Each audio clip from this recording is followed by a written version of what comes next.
Hi everyone, my name is Idirawe. We are group number 2 and today we will be presenting our analysis of Suncor energy environmental challenges through a PESTEL lens along with a proposed solution development framework. This presentation is part of our BUSI 01 course on ETCSR and the business environment. Here is a quick overview what we will be covering for today's presentation.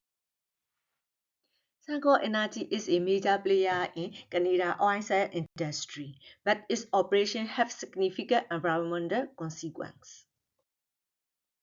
Suncor Energy is facing serious environmental challenges, largely due to its oil and gas operations. These include high carbon emissions, water pollution, deforestation, and long-term ecological damage. In 2024, Suncor was fined over 10 billion for violating pollution laws. One major concern is the Commerce City refinery, which has been repeatedly cited for exceeding emission limits under the Clean Air Act. These are not just technical violations, they have real human impacts. Local communities, especially indigenous populations, are experiencing increased risk of respiratory illness and water contamination over time. The environmental harm extends to deforestation and the breakdown of nearby ecosystems. What's more troubling is that Sangor has been slow to act. Despite being aware of these risks, that delay turns this from just an operational problem into a deeper ethical issue. Regulators are now responding with more aggressive enforcement, and the company is facing growing legal consequences. Ultimately, these environmental issues are not just about fines. They are about trust, reputation, and even Suncor license to operate. With that in mind, let's now look at the political and economic factors influencing this situation. Let's start by exploring the political and economic factor with my next time member, Shin. Thank you, Aye. These mind maps that we can see on the slide presentation represent part of our team's early stage research into Suncor's challenges. Two of the mind maps focus on environmental factors such as pollution, ecosystem impact, and regulatory enforcement, while the third focuses on political influences like carbon pricing policies and government regulation.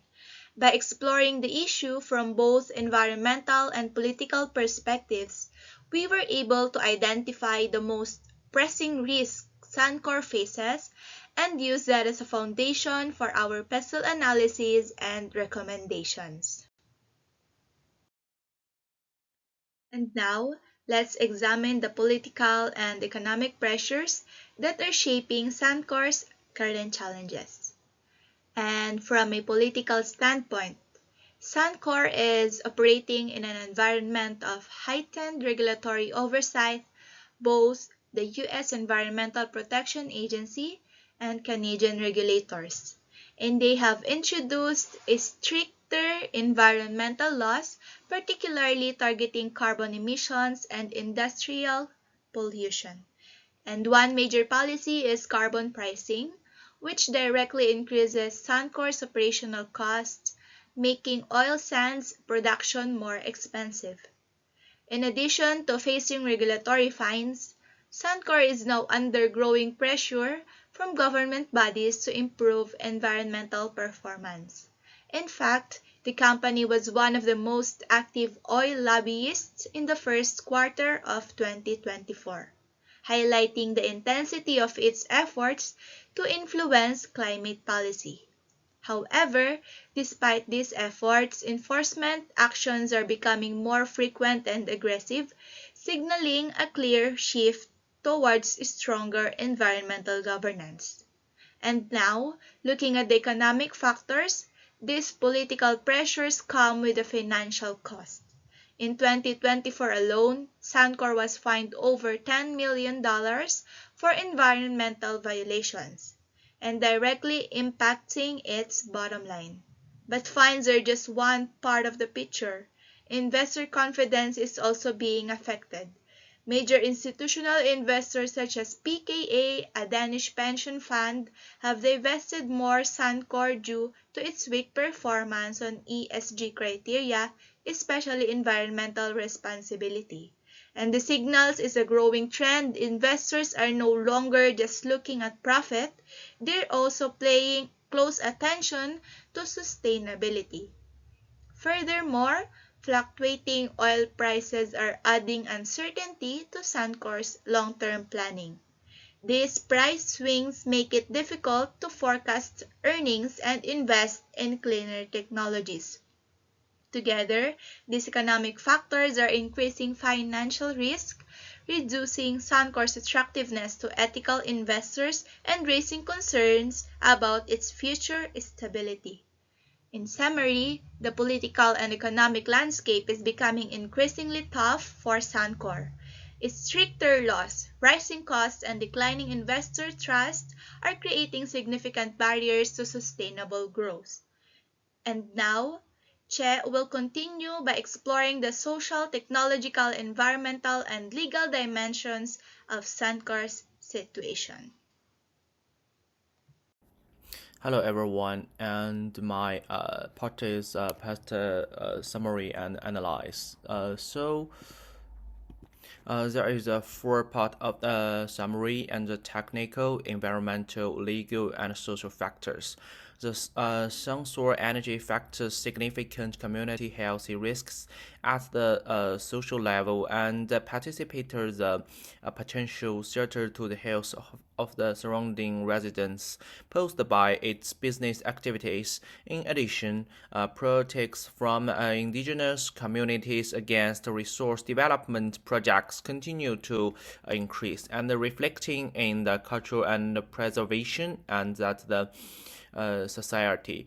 This is a social pressure not only affects the reputation of the enterprise but may also hand the smooth growth of the project.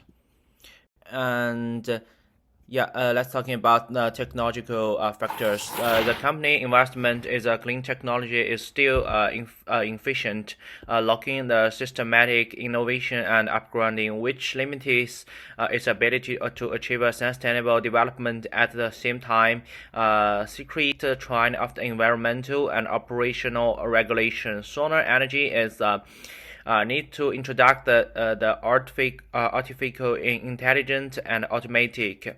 And we need to enhance its responsibility to the environmental compliance. And the other one is environmental factors. The sensors business is closely related to the various environmental issues, including the pollution, and but also puts the challenges to the company's image among the public and government. In the future, more protective strategies must be adopted in the environmental governance and the green energy transformation to ensure long-term business sustainability.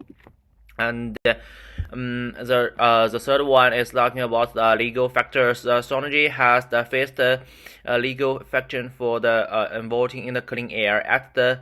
So the government must to have a lot of rules to this company to enterprise to protect the environmental and the strategy of the supervision and the enhancement of the public supervision, legal risk, and become an important part that cannot ignored in the operation of enterprise strategy and the comprehensive system and the activity cooperating with regulatory agency will be the key to reduce and the legal risks. Yeah, thank you. Thank you, Chandra. Let's now turn to the stakeholders analysis, which helps us understand who is most affected by Suncor's operations and how they in turn influence the company. Suncor's activities impact a wide range of stakeholders, each with unique concerns, priorities, and levels of power. Managing these relationships strategically is essential for reducing risk and achieving long-term sustainability. First, we have government agencies such as the EPA in the US and Canadian environmental regulators. Their role is to enforce environmental laws and oversee compliance due to repeated emissions violations and missed sustainability targets. Suncor is under intense regulatory scrutiny. This has led to increased fines, higher compliance costs, and tighter restrictions on operations. Sans expansion, and consumers are pushing the industry toward cleaner, more responsible practice. Suncor must engage with all of these groups proactively if it wants to remain competitive and credible in a rapidly changing energy landscape. Next, Jibo will guide us through the solution development process our team proposed. Okay, now let's turn to the solution framework. To address these challenges, Suncor must implement a solution development process which is focused on the first thing is engaging stakeholders. For example, collaborating with the regulators and the indigenous communities to create a mutually beneficial solutions. The second thing is investing in the clean technology, such as the AI-driven carbon capture and the emission monitoring systems. The third thing is enhancing the ESG strategies by improving transparency and sustainability reporting. The fourth thing is strengthening legal compliance through the proactive environmental risk management. In conclusion, Suncor is facing a crisis that spans political, social, economic, and environmental dimensions. Our past analysis has helped us understand not only the root causes, but also the system and the people involved. Solving this requires a collaboration, innovation, and also a long-term commitment to the sustainability. Okay, to wrap up our presentation, here are our key recommendations for the Suncor Energy. The first recommendation is Suncor need to enhance its regulatory compliance and risk management by strengthening internal environmental policies and also the monitoring systems. This will help to reduce violations and also avoid its costly fines. The second thing is the company must invest aggressively in clean energy and the technology. This means to accelerate the AI-based emissions control and the carbon capture, while starting to shift towards renewable like wind, solar, and hydrogen. The third thing is stakeholders' engagement must be improved. Suncor should build a long-term partnerships with the indigenous and also the local communities, while increasing the public transparency through clear sustainability reporting. The fourth thing is a strong ESG strategy. It is quite essential. Suncor should set a measurable emission targets and also establish a leadership team dedicated to the ESG goals. Finally, the fifth recommendation is Suncor's business model need to evolve. This company must begin transition towards to a low carbon portfolio and collaborate with the clean energy firms to its future-proof operations.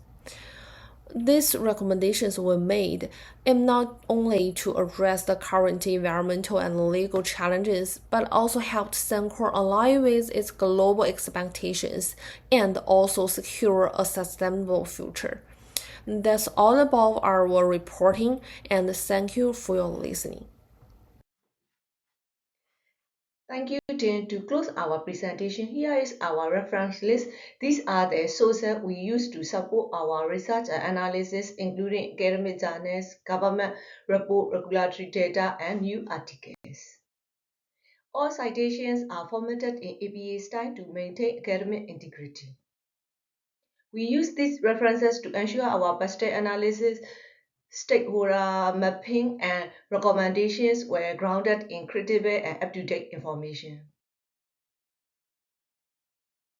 And finally, on behalf of our entire team, thank you all of your time and attention. I appreciate the opportunity to share our findings. Thanks, everyone.